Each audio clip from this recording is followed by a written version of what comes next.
स्नेहा का 443 marks around 89% लाकर ये gravity के सेकंड टॉपर हैं।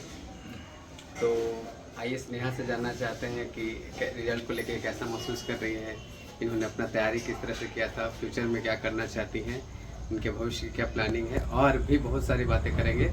तो पहले हम स्नेहा से जानना चाहते हैं कि रिजल्ट को लेकर कैसा महसूस कर रही हैं स्नेहा। अच्छा महसूस हो रहा है, पर थोड़ा और अच्छा हो सकता था, लेकिन कहीं गलती हमसे हुई है। और सर ने तो बहुत अच्छा कोशिश किया था।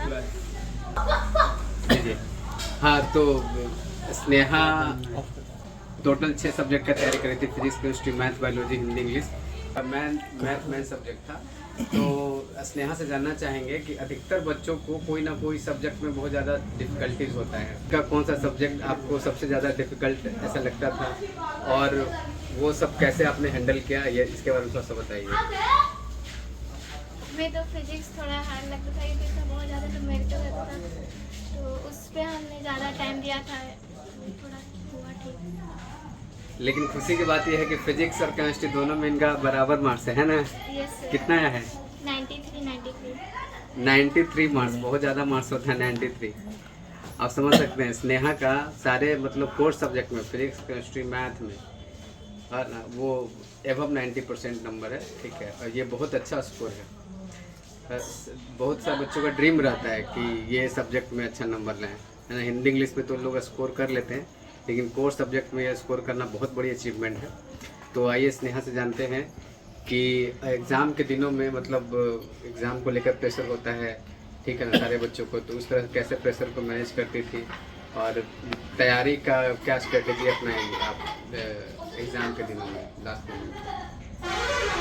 एग्ज़ाम के समय तो थोड़ा होता ही है टेंशन, बट उससे थोड़ा ऊपर उठना पड़ता है, क्योंकि आगे कुछ करना है तो टेंशन तो झेलना पड़ेगा। तैयारी कैसे करती थी? तैयारी तो कोचिंग में भी कराया जाता था, और फिर घर पे भी पढ़ना पड़ता था। अच्छा, मतलब कितने घंटे पढ़ती थी? फिर सिर्फ नोट्स से ही पढ़ती थी कि नोट्स के साथ बुक भी रेफर करती थी कि, और सब कुछ बताइए थोड़ा सा कि आने वाले स्टूडेंट्स मतलब आपसे कुछ प्रेरणा ले सकें। आप सेकंड टॉपर हैं, तो उनको क्या सजेस्ट करना चाहेंगे, किस तरह से तैयारी करनी चाहिए?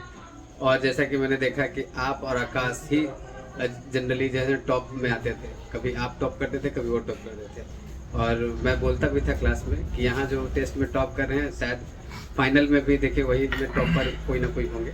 और इंग्लिश मीडियम बच्चों को पछाड़ कर आप लोग आगे निकल गए, मतलब उम्मीद से बहुत ज़्यादा आपने मेहनत किया है, और इसके लिए आप ये पूरा श्रेय जाता है आपको ही।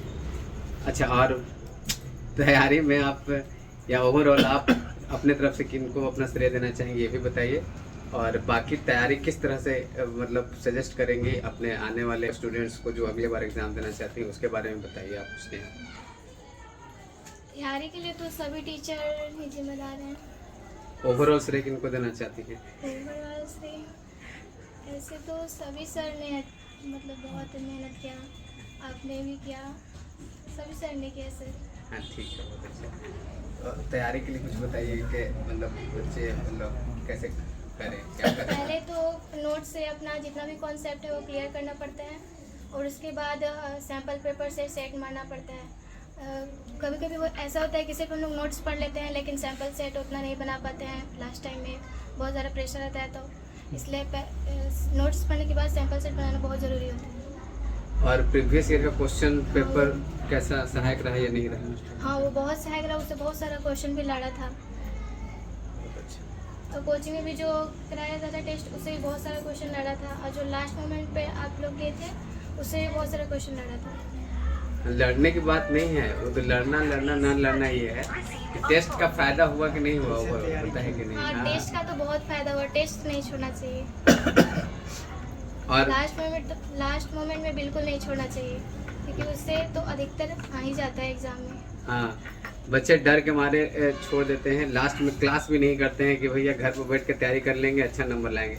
लेकिन आपने भी देखा है कि बहुत सारे बच्चे 1-2 महीना पहले छोड़ दिए थे, उनका रिजल्ट देखिए गड़बड़ हो गया, 70% से ऊपर नहीं ला पाए, 75-70% रहे, है कि नहीं? ऐसा बताइए। यस सर, ऐसा हुआ तो है। हाँ, बच्चों को डर लगता है कि लास्ट मोमेंट पर छोड़ देते हैं, खुद से तैयारी कर लेंगे, ऐसा ऐसा कर लेंगे, लगता है लेकिन हम लोग को ना कि घर पे हो जाएगा, लेकिन फिर बाद में पछताना पड़ता है। हाँ हाँ हाँ, चलिए। बहुत अच्छा। तो स्नेहा, आप मतलब फ्यूचर के लिए क्या प्लानिंग की है, क्या बनना चाहती हैं और क्या सोचा है? जो भी आप बनना चाहती हैं बताइए।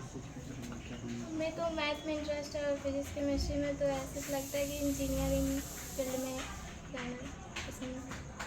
चलिए ठीक है। तो अभी आप देख रहे थे स्नेहा हमारे साथ बात कर रही थी, तो मैं बाकी सर से जानना चाहूँगा, अगर कुछ पूछना चाहें तो आप पूछ सकते हैं। और स्नेहा, बहुत बहुत बधाई आपको, बहुत ही शानदार रिजल्ट है आपका। ग्रेविटी की सारे टीम आपकी उज्जवल भविष्य की कामना करती हैं। अगर आप कुछ सर पूछना चाहें कोई। ठीक है स्नेहा, बहुत बहुत धन्यवाद। चलिए, और मेरा आशीर्वाद है कि आप जो भी करना चाहें, जो भी बनना चाहें, आप जल्दी से जल्दी बने। और आप चूंकि मेहनती स्टूडेंट हैं, मेहनत करने वाले की ही आगे दुनिया झुकती है बच्चा। घर में आप भी 11-12 बजे तक पढ़ती है। बहुत मेहनती है, स्ट्रगल बहुत करते हाँ, हैं, मेहनत करते हैं। मेहनती बच्चे एक बार में रिजल्ट लेते हैं, किसी में भी रिजल्ट दे सकती है अगर अच्छे पढ़ाई से में मेहनत इसका कर कोई ले। कंप्रोमाइज नहीं है। हाँ सुबह दोपहर शाम जब फुर्सत में है तब किताब। हाँ, ये बहुत मेहनती है। क्लास भी बहुत रेगुलर रहती थी, तो थोड़ा सा ये भी बता दीजिए कि रेगुलर क्लास रहने का क्या फ़ायदा होता है? रेगुलर क्लास रहने से कॉन्सेप्ट क्लियर रहता है, तो एग्ज़ाम के समय ये तो चाहिए ही चाहिए। अगर क्लास छोड़ेंगे तो फिर बीच में कॉन्सेप्ट का जो रहता है ना, वो गड़बड़ा जाता है, तो फिर दिक्कत होता है एग्ज़ाम टाइम। अच्छा, क्या एग्जाम हॉल में कुछ डर वर लगता था? जैसे पहला दिन दूसरा दिन क्या होता था कुछ उसका? हाँ, पहला दिन लग रहा था कि कहीं पेपर गलत ना लिखा जाए, ज़्यादा मतलब क्वेश्चन हार्ड आएगा कि हल्का आएगा, ऐसा डर तो रहता है, लेकिन फिर भी लंबी सांस ले करके इसको ठीक करें। हाँ, बहुत अच्छा। तो सारे सवालों का बेबाक जवाब दिया है इन्होंने, स्नेहा ने। चलिए बच्चा, ठीक है, बहुत बहुत धन्यवाद आपको। और हम कामना करेंगे कि आप जो भी बनना चाहें और जो बने आप, और अपने घर परिवार का नाम इसी तरह रोशन करते रहें। चलिए, बहुत